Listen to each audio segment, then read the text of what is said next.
Games by Katherine MacLean. Ronnie was playing by himself, which meant he was two tribes of Indians having a war. "Bang!" he muttered, firing an imaginary rifle. He decided that it was a time in history before the white people had sold the Indians any guns, and changed the rifle into a bow. "Whiz! Thunk!" he substituted, mimicking from an Indian film on TV the graphic sound of an arrow striking flesh. "Oof!" He folded down onto the grass, moaning, "Ooh!" and relaxing into defeat and death. "Want some chocolate milk, Ronnie?" asked his mother's voice from the kitchen. "No, thanks," he called back, climbing to his feet to be another man. "Whiz! Thunk! Whiz! Thunk!" he added to the flights of arrows as the best archer in the tribe. "Last arrow! Whiz!" he said, missing one enemy for realism. He addressed another battling brave. "Who has more arrows? They are coming too close. No time. I'll have to use my knife." He drew the imaginary knife, ducking an arrow as it shot. Then he was the tribal chief standing somewhere else, and he saw that the warriors left alive were outnumbered. "We must retreat. We cannot leave our tribe without warriors to protect the women." Ronnie decided that the chief was heroically wounded, his voice wavering from weakness. He had been propping himself against a tree to appear unharmed, but now he moved so that his braves could see he was pinned to the trunk by an arrow, and could not walk. They cried out. He said, "Leave me and escape, but remember—" No words came, just the feeling of being what he was, a dying old eagle, a chief of warriors, speaking to young warriors who would need advice of seasoned humor and moderation to carry them through their young battles. He had to finish the sentence, tell them something wise. Ronnie tried harder, pulling the feeling around him like a cloak of resignation and pride, leaning indifferently against the tree where the arrow had pinned him, hearing dimly in anticipation the sound of his aged voice conquering weakness to speak wisely of what they needed to be told. They had many battles ahead of them, and the battles would be against odds with so many dead already. They must watch and wait, be flexible and tenacious, determined and persistent, but not too rash, subtle and indirect, not cowardly, and above all be patient with the triumph of the enemy, and not maddened into suicidal direct attack. His stomach hurt with the arrow wound, and his braves waited to hear his words. He had to sum a part of his life's experience in words. Ronnie tried harder to build the scene realistically. Then suddenly it was real. He was the man. He was an old man, guide and adviser in an oblique battle against great odds. He was dying of something, and his stomach hurt with a knotted ache like hunger, and he was thirsty. He had refused to let the young men make the sacrifice of trying to rescue him.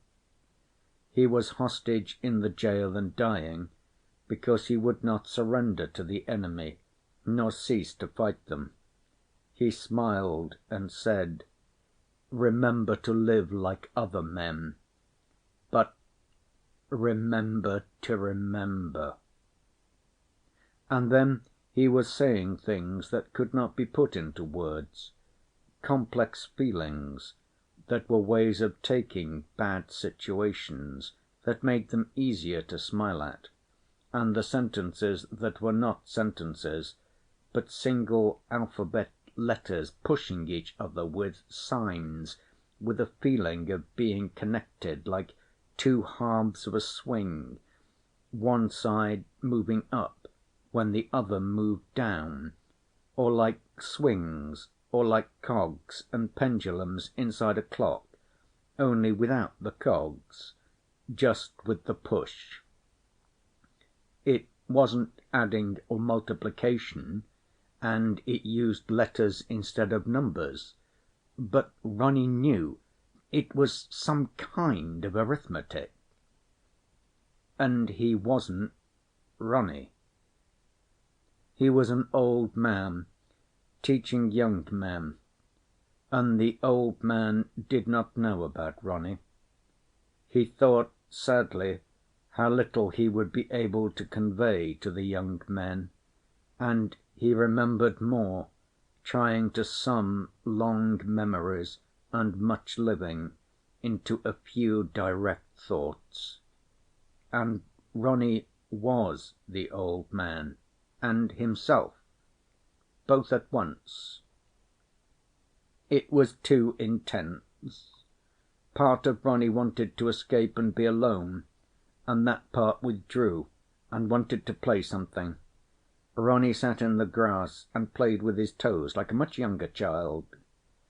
Part of Ronnie, that was Dr. Revert Purcell, sat on the edge of a prison cot, concentrating on secret unpublished equations of biogenic stability which he wanted to pass on to the responsible hands of young researchers in the concealed research chain.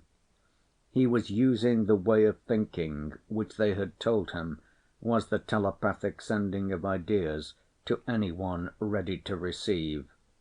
It was odd that he himself could never tell when he was sending. Probably a matter of age. They had started trying to teach him when he was already too old for anything so different. The water tap 4 feet away was dripping steadily, and it was hard for Purcell to concentrate, so intense was his thirst. He wondered if he could gather strength to walk that far.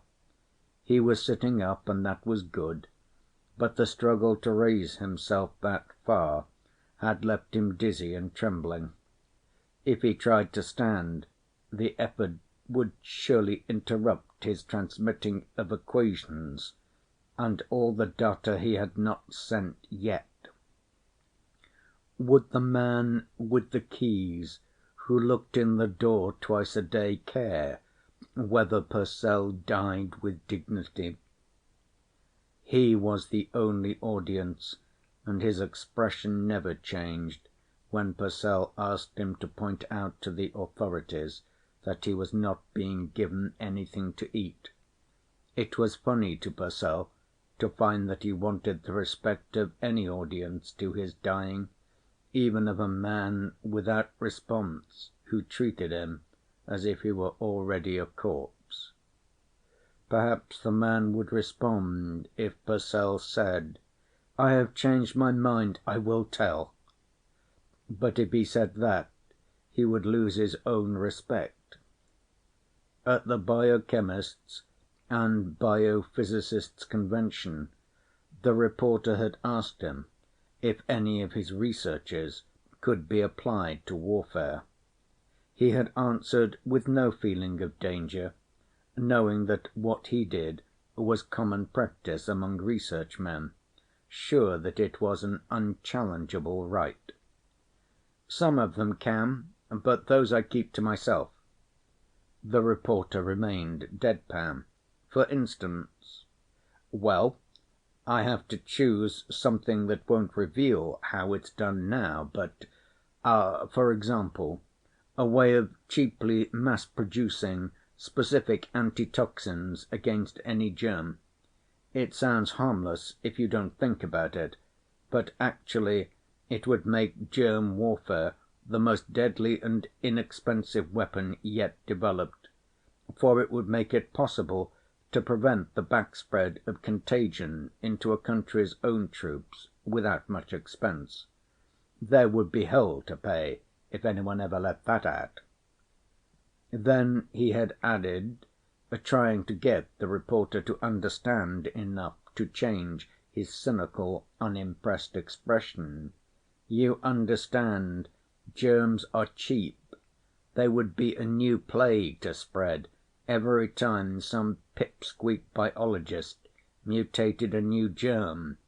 It isn't even expensive or difficult as atom bombs are." The headline was, "Scientist Refuses to Give Secret of Weapon to Government." Government men came and asked him if this was correct, and on having it confirmed, pointed out that he had an obligation. The research foundations where he had worked were subsidized by government money. He had been deferred from military service during his early years of study and work, so he could become a scientist, instead of having to fight or die on the battlefield. "This might be so," he had said. "I am making an attempt to save mankind by doing as much good and as little damage as possible. If you don't mind, I'd rather use my own judgment about what constitutes service." The statement seemed too blunt the minute he had said it, and he recognized that it had implications that his judgment was superior to that of the government. It probably was the most agonizing thing that could have been said, but he could see no other possible statement, for it represented precisely what he thought. There were bigger headlines about that interview, and when he stepped outside the building for lunch the next day, several small gangs of patriots arrived with the proclaimed purpose of persuading him to tell. They fought each other for the privilege. The police had rescued him after he had lost several front teeth and had one eye badly gouged. They then left him to the care of the prison doctor in protective custody. 2 days later, after having been questioned several times on his attitude toward revealing the parts of his research he had kept secret, he was transferred to a place that looked like a military jail and left alone. He was not told what his status was. When someone came and asked him questions about his attitude, Purcell felt quite sure that what they were doing to him was illegal. He stated that he was going on a hunger strike until he was allowed to have visitors and see a lawyer. The next time the dinner hour arrived, they gave him nothing to eat. There had been no food in the cell since, and that was probably 2 weeks ago. He was not sure just how long, for during part of the second week his memory had become garbled. He dimly remembered something that might have been delirium, which could have lasted more than 1 day. Perhaps the military who wanted the antitoxins for germ warfare were waiting quietly for him either to talk or die. Ronnie got up from the grass and went into the kitchen, stumbling in his walk like a beginning toddler. "Choc milk?" he said to his mother. She poured him some and teased gently. "What's the matter, Ronnie? Back to baby talk?" He looked at her with big, solemn eyes and drank slowly, not answering. In the cell, somewhere distant, Dr. Purcell, famous biochemist, began waveringly trying to rise to his feet, unable to remember hunger as anything separate from him that could ever be ended, but weakly wanting a glass of water. Ronnie could not feed him with the chocolate milk, even though this was another himself. The body that was drinking was not the one that was thirsty. He wandered out into the backyard again, carrying the glass. "Bang!" he said deceptively, pointing with his hand in case his mother was looking. "Bang!" Everything had to seem usual. He was sure of that. This was too big a thing and too private to tell a grown-up. On the way back from the sink, Dr. Purcell slipped and fell and hit his head against the edge of the iron cot. Ronnie felt the edge gashing through skin and into bone, and then a relaxing blankness inside his head, like falling asleep suddenly when they are telling you a fairy story, while you want to stay awake to find out what happened next. "Bang," said Ronnie vaguely, pointing at a tree. "Bang." He was ashamed because he had fallen down in the cell and hurt his head and become just Ronnie again before he had finished sending out his equations. He tried to make believe he was alive again, but it didn't work. You could never make believe anything to a real good finish. They never ended neatly. There was always something unfinished, and something that would go right on after the end. It would have been nice if the jailers had come in and he had been able to say something noble to them before dying, to show that he was brave. "Bang," he said randomly, pointing his finger at his head, and then jerked his hand away as if it had burned him. He had become the wrong person that time. The feel of a bullet jolting the side of his head was startling and unpleasant, even if not real, and the flash of someone's vindictive anger and self-pity while pulling a trigger. "My wife will be sorry she ever..." He didn't like that kind of make-believe. It felt unsafe to do it without making up a story first. Ronnie decided to be Indian braves again. They weren't very real, and when they were, they had simple, straightforward emotions about courage and skill and pride and friendship that he would like. A man was leaning his arms on the fence, watching him. "Nice day." "What's the matter, kid? Are you an esper?" "Hello." Ronnie stood on one foot and watched him. "Just making believe. I only want to play. They make it too serious, having all these troubles." "Good countryside."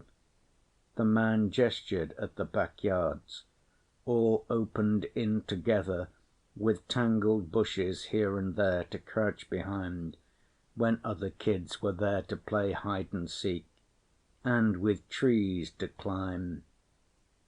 "It can be the universe if you pick and choose who to be, and don't let wrong choices make you shut off from it.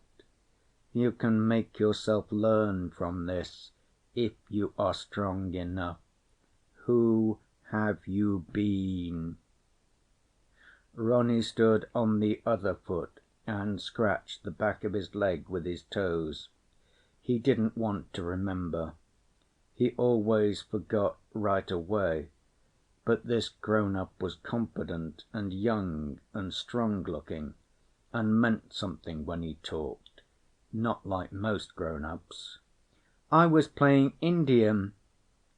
I was an old chief, captured by enemies, trying to pass on to other warriors the wisdom of my life before I died."